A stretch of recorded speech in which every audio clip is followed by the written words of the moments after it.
إن الحمد لله نحمده ونستعينه ونستغفره ونعوذ بالله من شرور أنفسنا ومن سيئات أعمالنا من يهده الله فلا مضل له ومن يضلل فلا هادي له وأشهد أن لا إله إلا الله وحده لا شريك له وأشهد أن محمدا عبده ورسوله يا أيها الذين آمنوا اتقوا الله حق تقاته ولا تموتن إلا وأنتم مسلمون يا أيها الناس اتقوا ربكم الذي خلقكم من نفس واحدة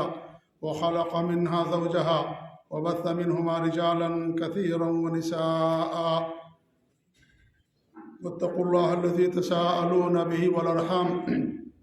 إن الله كان عليكم رقيبا يا أيها الذين آمنوا اتقوا الله وقولوا قولا سديدا يصلح لكم أعمالكم ويغفر لكم ذنوبكم ومن يطع الله ورسوله فقد فاز فوزا عظيما أما بعد فإن خير الحديث كتاب الله وخير الهدي هدي محمد صلى الله عليه وسلم وشر الأمور محدثاتها وكل محدثة بدعة وكل بدعة ضلالة وكل ضلالة في النار فأعوذ بالله السميع العليم من الشيطان الرجيم من همزه ونفخه ونفسه بسم الله الرحمن الرحيم فإن طلقها فلا تحل له من بعد حتى تنكح زوجا غيره فإن طلقها فلا جناح عليهما أن يتراجعا إن ظنا أن يقيما حدود الله وتلك حدود الله يبينها لقوم يعلمون وقال رسول الله صلى الله عليه وآله وسلم لعن الله المحلل والمحلل له رواه أبو داود الترمذي والإمام أحمد في مسنده. معزز حاضرین جمعہ، سورہ بقرہ کی ایک آیت کریمہ میں نے آپ کے سامنے پڑھی ہے اور اس کے بعد ایک حدیث.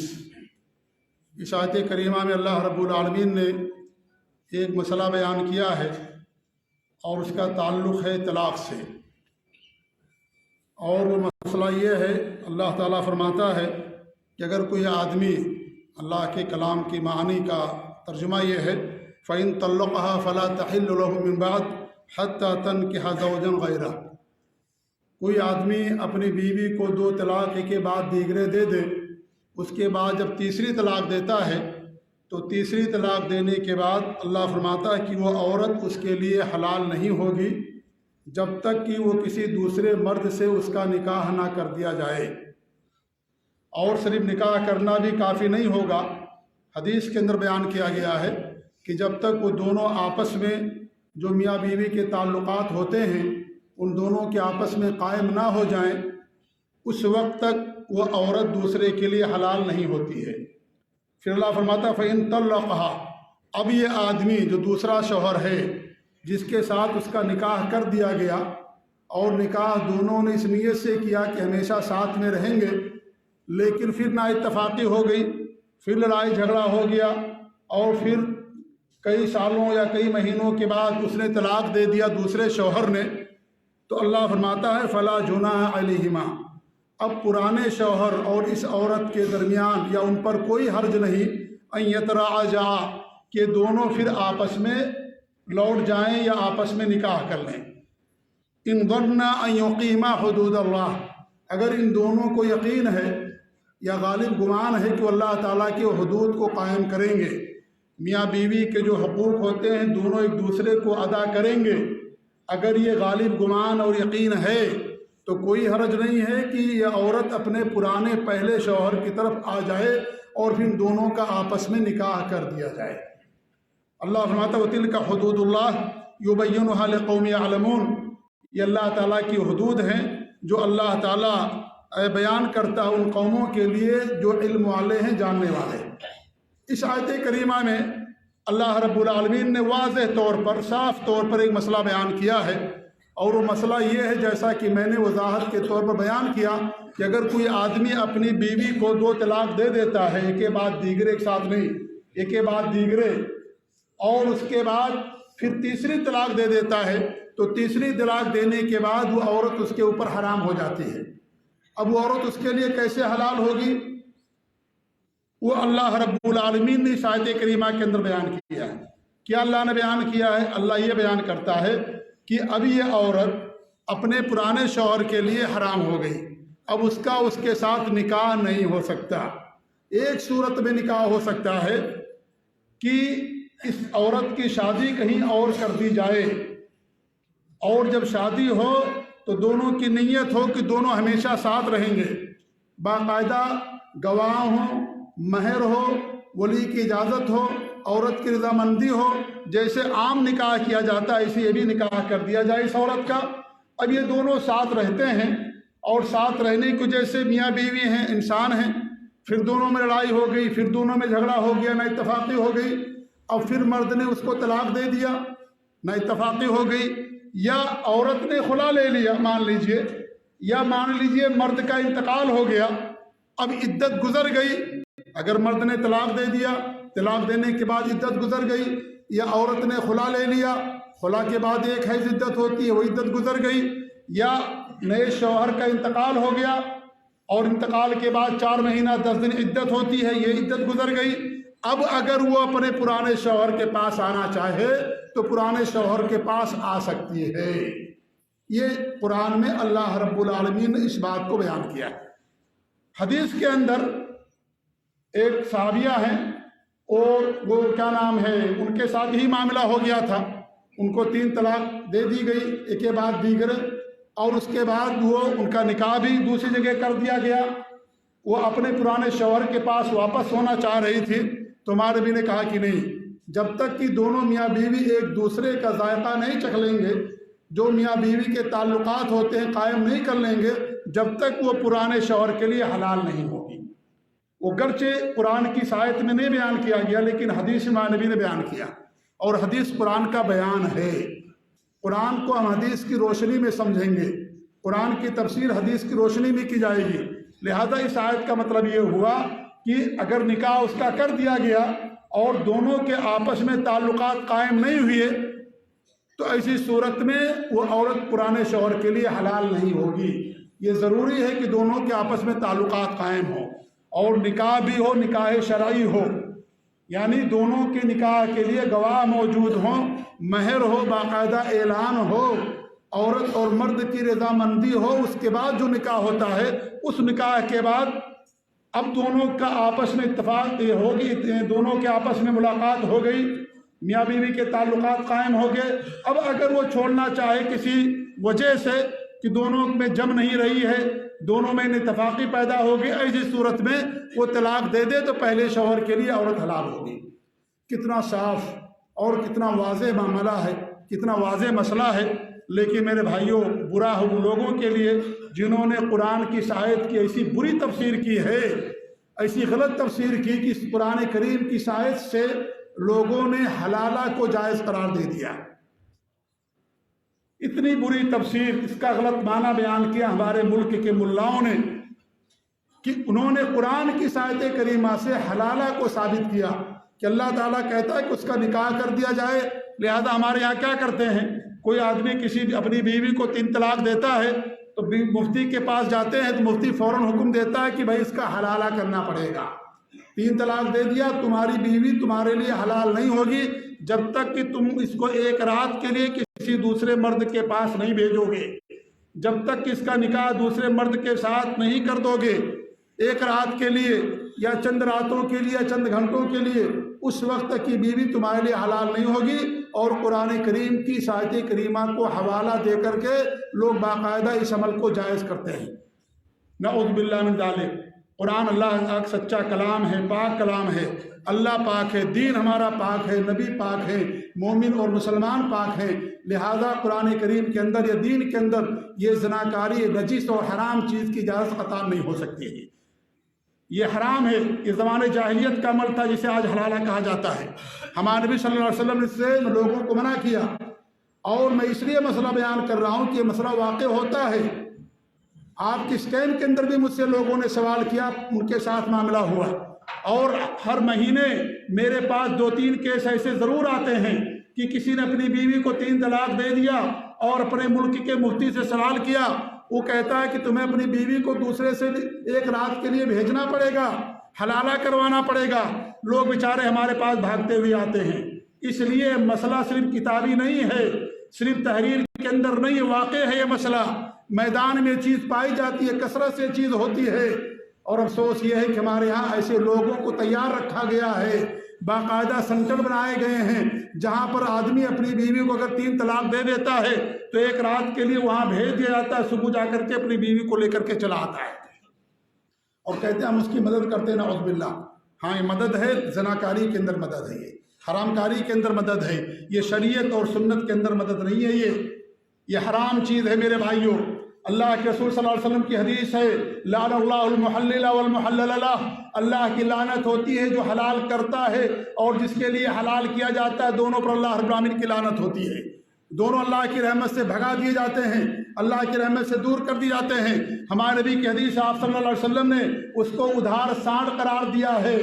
جیسے آپ جانور کو جفتی کرانے کے لیے کسی سانڈ کے پاس لے جاتے ہیں، ایسے ہمارے نبی نے حلال کرنے والے کو ادھار سانڈ قرار دیا ہے۔ حضرت عمر فاروق رضی اللہ عنہ فرماتے تھے، موطا وغیرہ کی روایت ہے کہ ہمارے پاس جو بھی ایسا آدمی لایا جائے گا جو حلالہ کرنے والا ہو میں اسے رجم کر دوں گا۔ افسوس کی بات یہ ہے کہ حضرت عمر فاروق کے ایک فیصلے کو ہمارے یہاں کے لوگوں نے تو لے لیا کہ ایک مجلس کی 3 طلاق کو 1 مان لیا، انہوں نے 3 مان لیا، لیکن حضرت عمر کے اس فیصلے کو انکار کر دیا، اس کو پشے پش ڈال دیا۔ حضرت عمر نے کہا تھا، خطبے میں آپ نے فرمایا، کہا کہ اگر میرے پاس اگر کوئی ایسا آدمی لایا جائے گا جس نے حلالہ کی نیت سے نکاح کیا ہے میں ایسے آدمی کو رجم کر دوں گا، ایسے آدمی کو پتھر سے مار کر کے ہلاک کر دوں گا، کیونکہ یہ زناکاری ہے اور زناکاری کی سزا شریعت کے اندر رجم ہوتی ہے۔ اس نے کہا کہ اسے رجم کر دوں گا کیونکہ اس کی نیت ہے طلاق دینے کی، اس نیت سے وہ نکاح کرتا ہے، ایک رات کے لیے اسے میں رجم کر دوں گا۔ یہ زمانے جاہلیت کا عمل تھا، ہمارے نبی صلی اللہ علیہ وسلم نے آ کر کے اس کو منع کیا، اس کو ختم کیا، لیکن آج لوگ اس کے اوپر عمل کرتے ہیں۔ اس طریقے سے مستدرک حاکم کی روایت ہے، نافع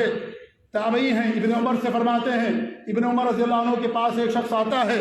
اور کہتا یہ سوال پوچھتا ہے، یہی سوال کہ اگر کوئی آدمی اپنی بیوی کو طلاق دے دیتا ہے اور وہ جا کر کے اس کا کہیں پر نکاح کر دیا جائے اور میں نکاح اس لیے کرتا ہوں، وہ آدمی پوچھتا ہے کہ وہ عورت اس کے لیے حلال ہو جائے پرانے شوہر کے لیے۔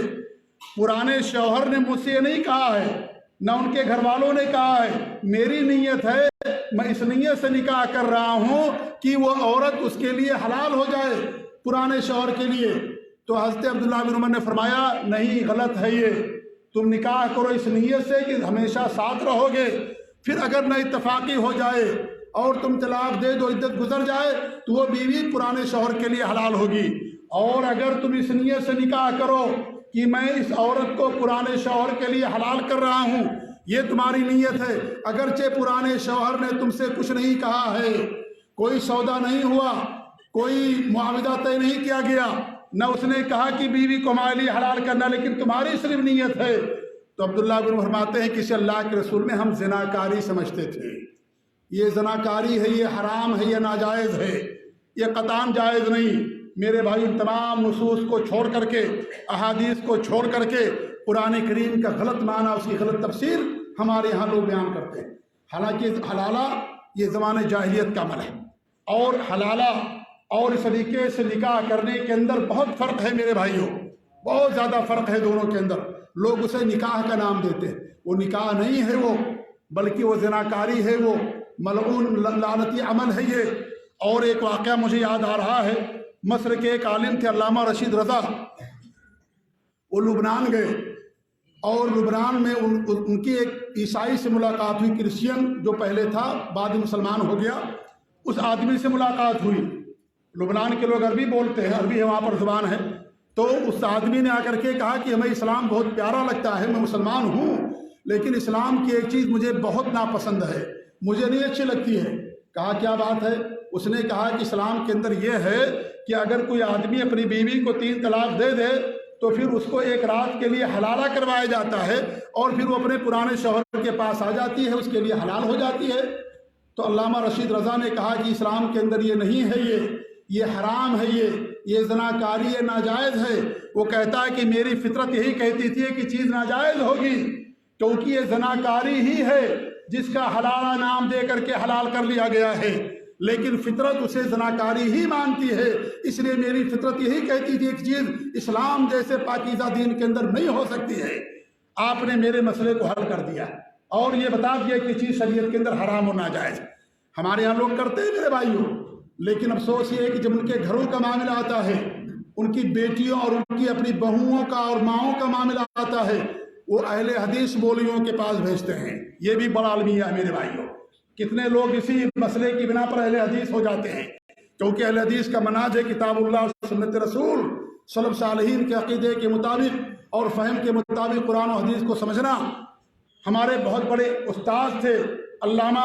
ڈاکٹر فضل الرحمان سلفی مدنی رحمۃ اللہ علیہ، ان کا انتقال ہو گیا۔ رابطہ عالم اسلامی فقہ اکیڈمی کے باقاعدہ ممبر تھے، ہمارے استاد تھے، بہت سارے لوگ ان کو جانتے ہوں گے، بہت بڑے مفتی تھے علامہ فضل الرحمان رحمۃ اللہ علیہ۔ وہ بیان کرتے تھے مالیگاؤں کے اندر، ہم لوگوں سے بتایا کرتے تھے کہ یہاں کے جو مفتی ہیں ان کی بیٹی کا معاملہ ہوا کہ اس کے داماد نے 3 طلاق دے دیا، تو انہوں نے اپنے داماد کو میرے پاس بھیجا کہ جاؤ فضل الرحمان صاحب سے سوال پوچھ کر کیا وہ فتویٰ دیں گے۔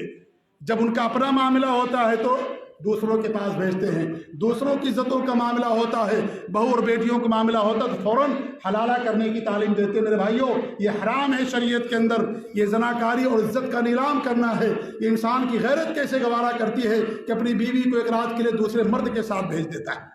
وہ بغیرت انسان ہے، سدا گناہ اور جرم کا ارتکاب آدمی کرتا ہے اور عزت نیلام کی جاتی ہے عورت کی۔ طلاق دیتا ہے مرد، 3 طلاق ایک ساتھ دیا، 3 طلاق ایک ساتھ دینے میں صحیح قول کے مطابق ایک ہی طلاق ہوتی ہے، لیکن اس مسئلے میں اختلاف ہے۔ بہت سارے علماء اسے 3 طلاق مانتے ہیں۔ 3 طلاق اگر آپ مانتے ہیں علماء کے بقول تو آپ کو اس کا اختیار، ہم آپ کو مجبور نہیں کرتے، لیکن کسی بھی عالم دین نے 4 اماموں میں سے اور مشہور ائمہ میں سے کسی نے بھی حلالہ کو حلال قرار نہیں دیا، بلکہ اسے حرام قرار دیا ہے۔ امام ابو حنیفہ رحمۃ اللہ علیہ کہتے ہیں میں اسے مکروہ سمجھتا ہوں، اور امام ابو حنیفہ رحمۃ اللہ علیہ کے قول میں علماء نے بیان کیا، ان کے شاگردوں نے بیان کیا ہے کہ جب علامہ امام ابو حنیفہ رحمۃ اللہ علیہ جب مکروہ کا لفظ کہیں تو ان کے یہاں حرام کے معنی میں ہوتا ہے۔ قرآن میں اللہ رب العالمین نے زنا کو بھی مکروہ قرار دیا ہے کہ زنا بھی مکروہ ہے، مکروہ حرام کے معنی میں۔ مکروہ کی اصطلاح بعد میں آئی ہے، مکروہ کی جو تعریف کی گئی، ورنہ پہلے مکروہ حرام کے معنی میں بھی استعمال ہوتا تھا۔ سورہ اسراء میں اللہ رب العالمین نے زنا کے بارے میں کہا کہ مکروہ، حالانکہ یہ مکروہ نہیں ہے جو ہمارے ہاں لوگ سمجھتے ہیں، بلکہ یہاں مکروہ کے معنی حرام کے ہے۔ تو امام ابو حنیفہ رحمۃ اللہ علیہ کے ہاں بھی حرام تھا، لیکن لوگوں نے ان کا معنی مطلب یہ سمجھ لیا جو ان کا مطلب نہیں تھا۔ اس لیے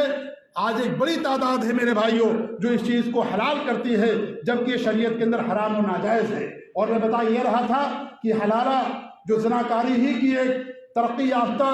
رسم ہے اور زمانے جاہلیت کا عمل ہے یہ، اور اسے عقیدت اور دین اور شریعت کا لباس پہنا کر کے زناکاری کو حرام کر دیا گیا ہے۔ اس میں اور جو نکاح شرعی ہے، جو مطلوب ہے، انبیاء کی سنت ہے اور دنیا کی بقا کا ایک ذریعہ اور سبب ہے یہ، اس میں اور دونوں کے اندر زمین و آسمان کا فرق ہے، بہت سارے فرق ہیں۔ لوگ اس کو نکاح کہتے ہیں، حالانکہ وہ نکاح نہیں ہے، وہ نکاح وہ نہیں ہو سکتا، شریعت اس کی اجازت نہیں دے سکتی۔ دونوں کے اندر زمین و آسمان کا فرق ہے۔ پہلا فرق یہ میرے بھائیوں کہ انسان جب کسی سے عورت سے نکاح کرتا ہے، اس کی نیت رفاقت کی ہوتی ہے ہمیشہ کے ساتھ کہ میں اس سے نکاح کرتا ہوں، اس عورت کو اپنے ساتھ رکھوں گا، ہمیشہ کی نیت ہوتی ہے رکھنے کی، جبکہ اس کے اندر 1 یا 2 رات کے بعد طلاق دینے کی نیت ہوتی ہے۔ یہی 2 نیتوں کا اختلاف۔ اس آدمی کی نیت جو نکاح شرعی کرتا ہے کہ عورت ہمارے ساتھ ہمیشہ رہے گی، میں اس کو رکھوں گا، لیکن یہ جو نکاح ہوتی ہے، اس نکاح کے اندر آدمی کی نیت کیا ہوتی ہے کہ 1-2 رات کے بعد میں اس کو طلاق دے دوں گا۔ یہ پہلا فرق ہو گیا۔ آپ دیکھیے دوسرا فرق کیا ہوتا ہے، آدمی نکاح کس لیے کرتا ہے؟ اللہ کے رسول کہتے ہیں الودود الولود فإنی مکاثر بکم الامم، ایسی عورتوں سے نکاح کرو جو مہربان ہوں اور زیادہ بچے دینے والی ہوں، کیونکہ قیامت کے دن میں کثرت امت پر فخر کروں گا۔ آدمی کا مقصد ہوتا ہے 1 سال اگر بچے نہ ہوں علاج شروع ہو جاتا ہے، علاج کرنا لوگ شروع کر دیتے ہیں۔ کیوں؟ اس لیے کہ مقصد ہے اولاد کا حصول بھی، اچھی اولاد ہو، نیک اولاد ہو، تربیت ہم کریں گے، یہ بھی مقصد ہوتا ہے نکاح کرنے کا۔ لیکن کیا یہاں مقصد ہوتا ہے کہ ہمارے پاس اولاد ہوگی؟ وہ تو 1-2 رات کا صرف معاوضے کے طور پر معاملہ ہوتا ہے، اس کے بعد اس کو چھوڑ دیا جاتا ہے، لہذا یہاں پر یہ مقصد ہی نہیں پایا جاتا۔ تیسری بات آپ دیکھیے، نکاح میں عورت کی اجازت ضروری ہے، عورت کی اجازت کے بغیر نکاح نہیں کیا جا سکتا۔ یہ اسلام کا حسن ہے، اسلام کے محاسن میں سے ہے کہ اسلام نے عورتوں کو مجبور نہیں کیا ہے، لڑکی کی رضامندی کے بغیر اس کا نکاح نہیں ہو سکتا۔ ہمارے نبی کے پاس ایک خاتون تشریف لائی، انہوں نے کہا کہ میرے والد نے میرا نکاح کر دیا ہے لیکن میں اس کو ناگوار سمجھتی ہوں۔ ہمارے نبی نے کہا اگر تم چاہو تو نکاح کو میں فسخ کر دوں، نکاح ختم کر دوں۔ انہوں نے کہا کہ جیسے تیسے میں گزار لوں گی، لیکن میں یہ پوچھنے کے لیے آئی تھی کہ شریعت کیا کہتی ہے۔ تو آپ نے کہا کہ کسی لڑکی کی اجازت کے بغیر زبردستی اس کا نکاح نہیں کیا جا سکتا۔ اگر لڑکی باکرہ ہے، غیر شادی شدہ ہے، پہلا اس کا نکاح ہو رہا ہے، آپ اس سے پوچھئے، اگر وہ خاموش ہے تو اس کا مطلب یہ ہے کہ وہ اس سے راضی ہے، اور اگر شادی شدہ ہے وہ زبان سے کہے کہ ہاں میں اس رشتے سے راضی ہوں، لہذا اجازت ضروری ہے۔ لڑکی پر باپ زبردستی نکاح نہیں کر سکتا، اگر زبردستی نکاح کرے گا حق ہے اس کو نکاح کو باطل کر دینے اور نکاح کو توڑ دینے کا۔ شریعت نے عورت کو اتنا حق دیا ہے ہمارے دین اسلام کے اندر، یہاں عورت کی اجازت نہیں ہوتی۔ کون عورت چاہے گی کہ میں ایک رات کے لیے اپنی عزت نیلام کروں؟ یہاں نہ اسی اجازت ہوتی ہے نہ اسے سوال کیا جاتا ہے۔ چوتھی چیز یہ ہے میرے بھائیوں، جب نکاح ہوتا ہے، نکاح میں انسان دین دیکھتا ہے، مالداری دیکھتا ہے، حسب و نسب دیکھتا ہے، یہ ساری چیزیں دیکھتا ہے۔ لیکن یہاں کوئی بھی آدمی ملتا ہے اس کے ساتھ کنٹیکٹ کر کے ایک رات کے لیے بھیج دیا جاتا ہے۔ سینٹر قائم ہمارے یہاں، وہاں لوگ بھیج دیتے ہیں، باقاعدہ پل پل کر کے پڑے ہوئے ہیں، دیکھے جا کر کے۔ اس طریقے سے کتنے قصے اور واقعات ہیں میرے بھائیوں کہ افسوس ہوتا ہے کہ ایک اسلام کا ماننے والا اور علم کا بھی دعویٰ کرنے والا کیا انسان گر کر کے اتنی غلط حرکت کر سکتا ہے؟ لیکن جب منہج چھوٹتا ہے، جب سلف صالحین کا عقیدہ چھوٹتا ہے، سلف صالحین کے راستے کو انسان چھوڑتا ہے تو ہر غلط چیز اسے اچھی نظر آنے لگتی ہے، پیمانہ بدل جاتا ہے، چشمہ بدل جائے گا، ساری چیزیں بدل جاتی ہیں۔ اس لیے میرے بھائیوں، سلف صالحین کے عقیدہ اور منہج کو جنہوں نے چھوڑا، یہ لعنت ان کے اوپر برسا دی جاتی ہے، اس لعنت کے اندر ہمیشہ گرفتار ہو جاتے ہیں۔ تو یہ چیز وہاں پر ہوتی ہے کہ کوئی نہ دین دیکھتا، نہ مال، نہ حسب نسب، کوئی چیز نہیں دیکھی جاتی، جو بھی ملتا اس کے ساتھ شادی کر دیا جاتا ہے۔ پانچویں چیز مہر ہوتا نکاح کے اندر، مہر کی وجہ سے عورت حلال ہوتی ہے ہمارے لیے، اس کے اندر کوئی مہر نہیں ہوتا، اس نکاح کے اندر کوئی مہر نہیں ہوتا۔ چھٹی چیز اعلان ہوتا ہے، باقاعدہ بتایا جاتا ہے، کارڈ بھی شائع کیے جاتے ہیں، لوگوں کو بتایا جاتا ہے کہ بھئی ہماری بیٹی یا ہمارے بیٹے کا رشتہ ہو رہا ہے، آپ کو آنا ہے۔ یہاں کوئی اعلان نہیں ہوتا، چپکے اور خفیہ اور خاموشی کے ساتھ نکاح کر دیا جاتا ہے، اس کو بھیج دیا جاتا ہے، کوئی اعلان نہیں ہوتا، کیونکہ سب کو معلوم ہے کہ سب لعنت بھیجیں گے، سب برا بھلا کہیں گے، اس لیے کوئی اعلان نہیں ہوتا۔ نمبر 7، نکاح میں ولیمہ کیا جاتا ہے، خوشی سے ولیمہ ہوتا ہے، میاں بیوی کے ملنے کے بعد ولیمہ کیا جاتا ہے، اس کے اندر ولیمہ وغیرہ کچھ نہیں ہوتا، کوئی ولیمہ نہیں ہوتا، اس لیے اسے نکاح نہیں کہا جا سکتا۔ نمبر 8،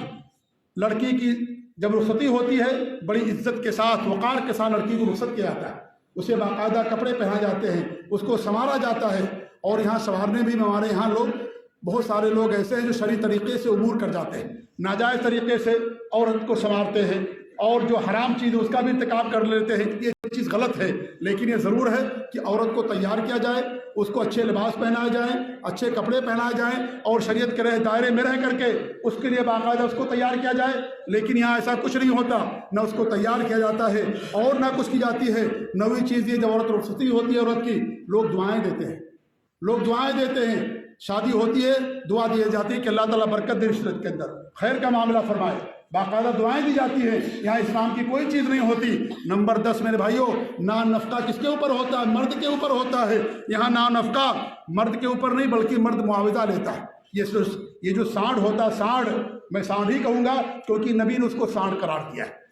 اللہ کے رسول کا تیسے مستعار ہے، ادھار سانڈ ہے وہ جو اس طرح کا عمل کرتا ہے۔ تو جو سانڈ ہوتا ہے معاوضہ لیتا، پیسہ لیتا ہے، ایک رات کے لیے 5,000 10,000 روپئے لیتا ہے کہ میں نے تمہاری بیوی کو تمہارے لیے حلال کر دیا۔ یہاں مرد نکاح کے اندر مرد نان نفقہ دیتا ہے، عورت کے پورے خرچ کا ذمہ دار مرد ہوتا ہے،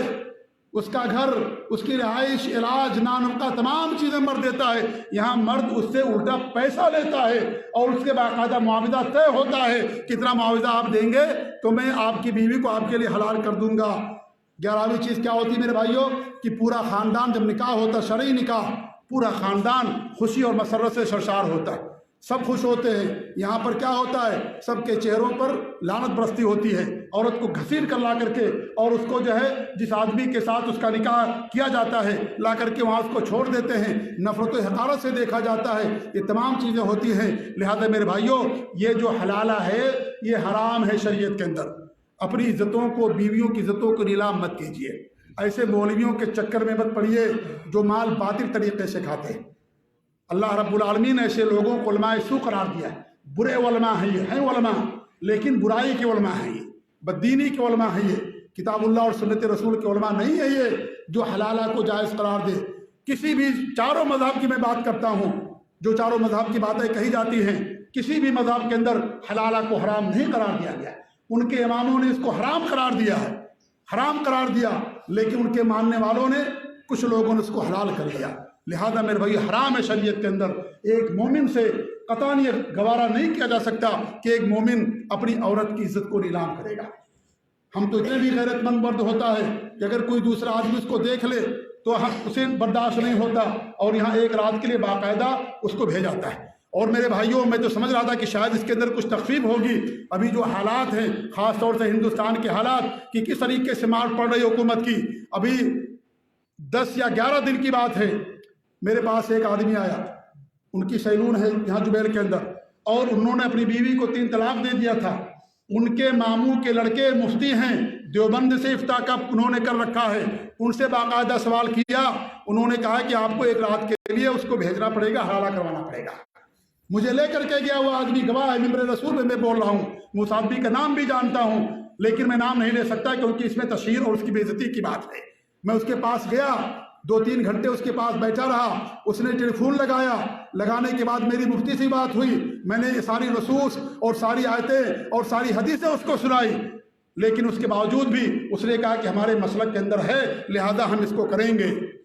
ہم نے کہا کہ بھئی آپ کے امام کی حامی نہیں ہے یہ، امام ابو حنیفہ رحمۃ اللہ علیہ بھی اس کو ناجائز قرار دیتے ہیں، حرام قرار دیتے ہیں۔ ان کے یہاں مکروہ کا لفظ حرام کا ہوتا ہے، ان کے یہاں بھی چیز ناجائز ہے، لیکن آخرکار وہ مفتی نہیں مانا اور اپنی بات پر اٹل رہا۔ لیکن ہمارے آس پاس ان کا سسر بھی وہیں پر موجود تھا، اور بھی لوگ موجود تھے، انہوں نے کہا کہ شیخ آپ کی بات پوری درست ہے اور ہم آپ کی بات سے راضی ہیں۔ ہم نے کہا ان کا دامن چھوڑ دیجیے آپ، اگر آپ کتاب اللہ اور سنت رسول کا دامن پکڑنا چاہتے ہیں، اپنی بیٹی کی عزت کی حفاظت کرنا چاہتے ہیں، تو آپ اس سے بعد آ جائیے، مت کام کیجیے، ان کو چھوڑ دیجیے اور اس طریقے سے کام نہ کیجیے۔ یہ ہے میرے بھائی ہمارے ملکوں کے اندر کتنے لوگوں کے ساتھ واقعات پیش آتے ہیں، کتنے لوگوں کے ساتھ یہ واقعات پیش آتے ہیں۔ یہ کوئی ہوائی فائرنگ کی بات نہیں ہو رہی ہے، یہ ہے ہمارے ملکوں کے اندر۔ جو لوگ اس سے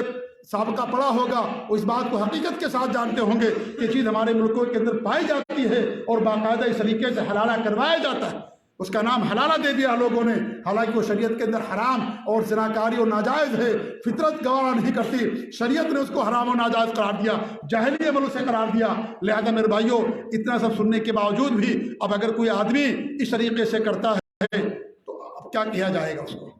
ہم اس کے لیے ہدایت ہی کی دعا کرتے ہیں۔ اس لیے میرے بھائیوں، اللہ تعالیٰ کا خوف کھائیں، وہ لوگ خوف کھائیں جو اس طرح کا فتویٰ دیتے ہیں، اور آپ کے ساتھ بھی اگر جانے میں اس طریقے سے مسئلہ ہو جائے تو ایسے لوگوں کے پاس نہ جائیں، وہ آپ کے دین کو بھی برباد کرتے ہیں، عزت کو بھی برباد کرتے ہیں، پیسہ بھی آپ کا جاتا ہے، عزت بھی جاتی، سارا لوٹ جاتا، کچھ آپ کے پاس باقی نہیں رہتا۔ اس لیے جو علماء حق ہیں، کتاب اللہ اور سنت رسول سلف صالحین کے فہم اور عقیدے کے مطابق جن کا عقیدہ ہے، ان کے پاس آئیے، وہ کتاب اللہ سنت رسول کے مطابق آپ کے فیصلے کو حل کر دیں گے، کتاب اللہ سنت رسول کے مطابق فیصلہ بتائیں گے، حکم بتائیں گے وہ، کیونکہ یہ پہچان ہے علماء حق کی، یہ ہماری پہچان ہے کہ ہم نہ باطل کرتے، نہ باطل کی تعلیم دیتے ہیں، نہ غلط چیز کا کبھی حکم دیتے ہیں۔ گڑبڑی ہو سکتی ہے ہمارے عمل کے اندر، خامی ہو سکتی ہے، لیکن کسی چیز کو خامی، کسی آدمی کو خامی اور برائی کی تعلیم نہیں دے سکتے، اس کو اس کا فتویٰ اور اس مسئلہ نہیں بتا سکتے۔ اس لیے میرے بھائیوں، ایسے لوگوں کو چھوڑیے اور جو کتاب اللہ اور سنت رسول کے مطابق عمل کرتے ہیں ان کے پاس آئیے۔ کتاب اللہ اور سنت رسول کے اندر تمام مسئلے کا حل موجود ہے الحمدللہ، قرآن و حدیث کے اندر سلف صالحین کے فہم اور عقیدے کے مطابق۔ تو یہ مسئلہ بہت عام ہے، بہت زیادہ عام ہے، لوگوں کے اندر پایا جاتا ہے، اس لیے میں نے مناسب سمجھا کہ اس پر بھی آپ لوگوں کی رہنمائی کی جائے۔ اللہ تعالیٰ دعا کہ اللہ العالمین ہمیں حق کو سمجھنے کی توفیق دے، اللہ تعالیٰ ہماری حفاظت فرمائے، ہماری بہو بیٹیوں کی عزتوں کی حفاظت فرمائے، اللہ رب العالمین ہمیں سنت رسول کے مطابق عمل کرنے کی توفیق دے، سلف صالحین کے عقیدے اور منہج پر اللہ رب العالمین ہم سب کو قائم رکھے۔ اور ایسے جو برے لوگ ہیں، علماء سوء ہیں، علماء باطل ہیں، پیٹو علماء ہیں، پیٹ کے پجاری ہیں، جو لوگوں کمال باطل طریقے سے کھاتے ہیں، اللہ تعالیٰ ہمیں ایسے لوگوں کے شکنجوں سے محفوظ رکھے، اللہ تعالیٰ ایسے لوگوں کے فتنوں سے اللہ تعالیٰ ہم سب کو محفوظ رکھے، آمین۔ بارک اللہ لی ولکم فی القرآن العظیم ونفعنی وإیاکم بالآیات والذکر الحکیم، انہ تعالی جواد کریم۔ ملک بر رؤوف الرحیم۔